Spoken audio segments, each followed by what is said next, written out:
All right, guys, so 2 quick things before we head out on the water for this brisk fall day. Simple, gloves. Gloves are a big deal, and then, you know, fleece or wicking sock, or a wicking and fleece sock combined. If it's really cold, will prolong your time on the water. It'll make you more comfortable, and it'll keep those extremities warm. I myself can tolerate quite a bit of cold with my hands, so I don't wear that gloves that often. Christy, on the other hand, if it's anything below 85 degrees outside, she's wearing gloves, and so I really like the NRS paddling gloves. They have a curve to the hand. They're designed specifically for paddling. You don't have to straighten your hand out when you're trying to reel and things along those lines. So those work great. But the other thing is that'll keep you warm on a cold day. Cold and windy tend to go together. You know, fronts are blowing in and things like that.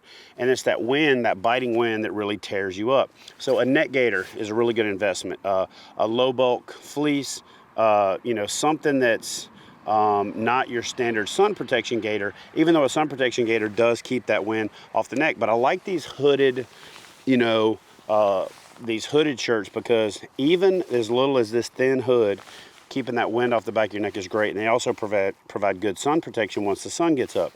But more importantly than that, I actually don't like neck gaiters. I think they look a little ridiculous. Nothing against the people that wear them, but I just take a little clip with me, and I actually take my hoodie, bring it around my neck, and I put the clip on there. I don't use it that much on TV because it looks kind of dorky, but the fact of the matter is it works. So I just take a little safety pin or a little clip. It's actually like a paper clip thing. Just clip it onto my neck, and it keeps that neck warm. Now, the jackets that I wear have to have a hood. I don't go home because it starts raining. And that hood is more than just keeping your head from getting in the rain. It's going to keep that rain from running down the back of your jacket and getting inside of your clothing. But here's the big one. We all know, for the most part, that you lose a significant portion of your body heat. You know, there's quoted numbers out there, but I think it's different depending on what kind of shape you're in, the condition you're in, how much surface area you actually have. If you got a big old noggin, I think you might lose more heat. If you got a little tiny pea head, you probably lose less heat.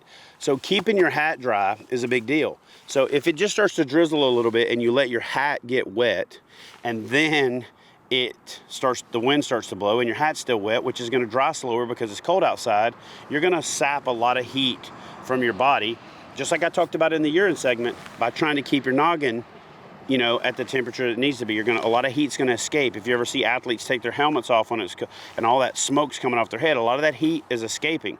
So a good paddling jacket with a hood, and I like to have my base layer. I like to have my base layer have a hood on it on days when it's sunny and when it's just chilly enough that I want to throw a net gaiter into the combination. So again, I like to have these hoodies where I can bring it around.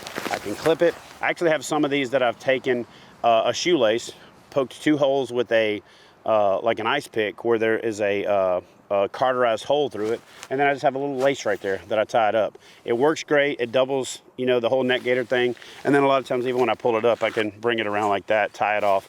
Again, doesn't look that fashionable, doesn't look that great on camera, really interferes with the microphone. So it's just one of those things that people have started asking me about that I haven't talked about in the past. So hooded deal on both your base layer and your jacket adds a lot of flexibility. If you don't have the hooded base layer, you know, get yourself one of those dorky looking, you know, face gaiter type things, net gaiter type things. Keep the wind off of you, gets a little bit of that bite of the wind out, provides some sun protection, and it just prolongs your comfort out there on the water. Again, if your neck is cold, you're going to be cold. If your head is cold, you're going to be cold. Keep that hat dry, keep your head up, keep your head in the game, and you'll catch more fish. Now let's go do it.